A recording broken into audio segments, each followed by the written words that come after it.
Hello guys, कैसे हैं आप सब लोग। आज हम इस वीडियो में चार्ज डेंसिटी डिस्कस करने जा रहे हैं। अब चार्ज डेंसिटी होता क्या है, चार्ज की डेंसिटी, राइट।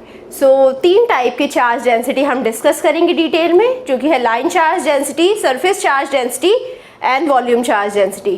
तीनों कॉन्सेप्ट आगे बहुत यूजफुल है हमारे लिए इलेक्ट्रिक फील्ड डिराइव करने के लिए, पोटेंशियल डिराइव करने के लिए। तो ये वीडियो बहुत ध्यान से देखिएगा, और अगर आपने अभी तक पुरानी वीडियोस नहीं देखी हैं तो जाइए वो वीडियोस देख आइए, then come to this video. So let's start our discussion with the line charge density.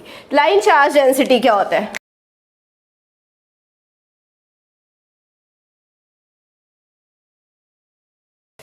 अगर मेरे पास कोई एक लीनियर सरफेस है, अगर सरफेस इज लाइक दिस, एक कोई लाइन है जिसके ऊपर यूनिफॉर्मली चार्ज डिस्ट्रीब्यूटेड है, पूरी लाइन के ऊपर चार्ज यूनिफॉर्म डिस्ट्रीब्यूटेड है। अब ये इनफाइनाइट लाइन है, विच मीन्स इसकी टोटल लेंथ है वो बहुत ज्यादा है, जिसको हम ले लेते हैं L, राइट।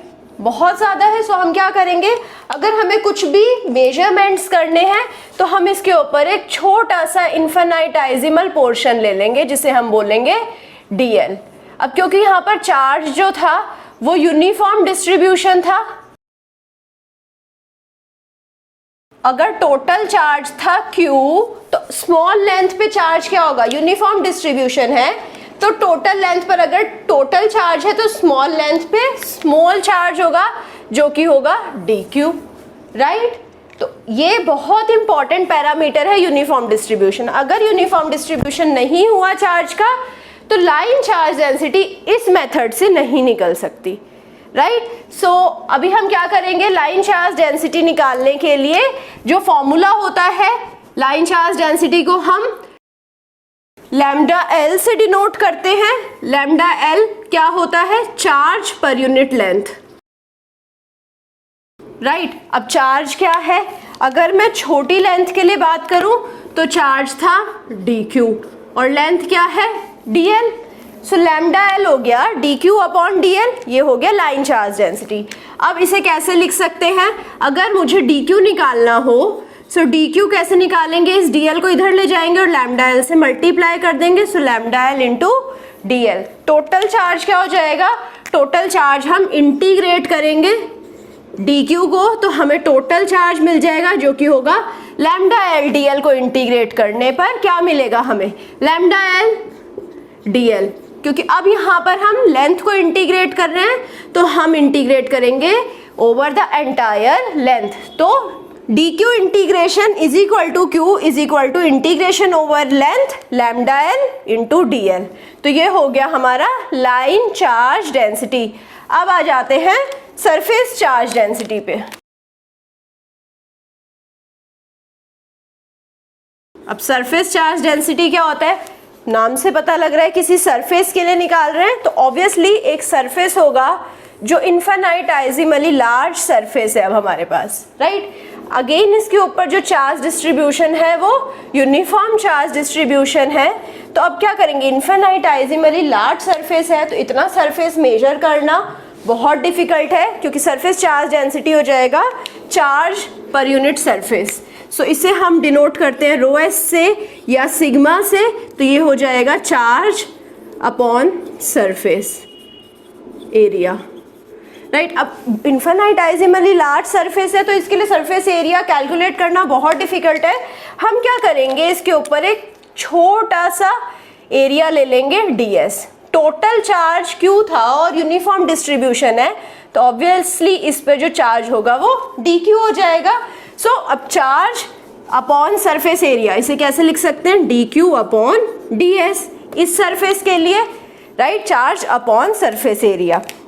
तो अब क्या करेंगे, ρs is dq upon ds which implies, अगर मुझे यहाँ से dq निकालना है, dq हो जाएगा ρs ds, राइट। तो इसे अब हम कैसे लिख सकते हैं, q will be equal to integration of dq, q क्या हो जाएगा, इंटीग्रेशन ऑफ dq, जो कि अब हम सरफेस पे इंटीग्रेट कर रहे हैं ρs ds को। तो ये है मेरा सरफेस इंटीग्रेशन, राइट। चार्ज यहाँ से सरफेस इंटीग्रेशन करने से निकलेगा जो टोटल चार्ज है पूरी शीट के ऊपर।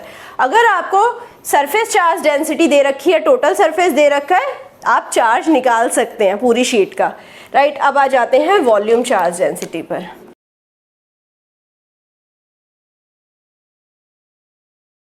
वॉल्यूम चार्ज डेंसिटी को कैसे रिप्रेजेंट करते हैं? इसे रिप्रेजेंट करते हैं रो वी से। ये होता है obviously charge per unit volume. अब वॉल्यूम है तो एक वॉल्यूम सरफेस बना लेते हैं।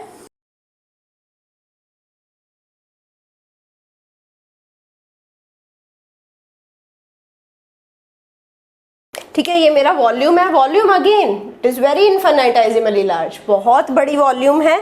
इसके ऊपर अगेन जो चार्ज डिस्ट्रीब्यूटेड है वो यूनिफॉर्म चार्ज डिस्ट्रीब्यूटेड है, टोटल चार्ज है Q।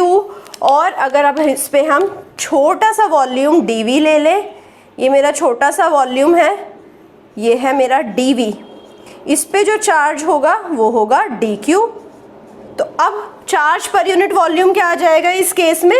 Charge per unit volume आ जाएगा dQ अपॉन dV, राइट। तो रो वी क्या हो जाएगा?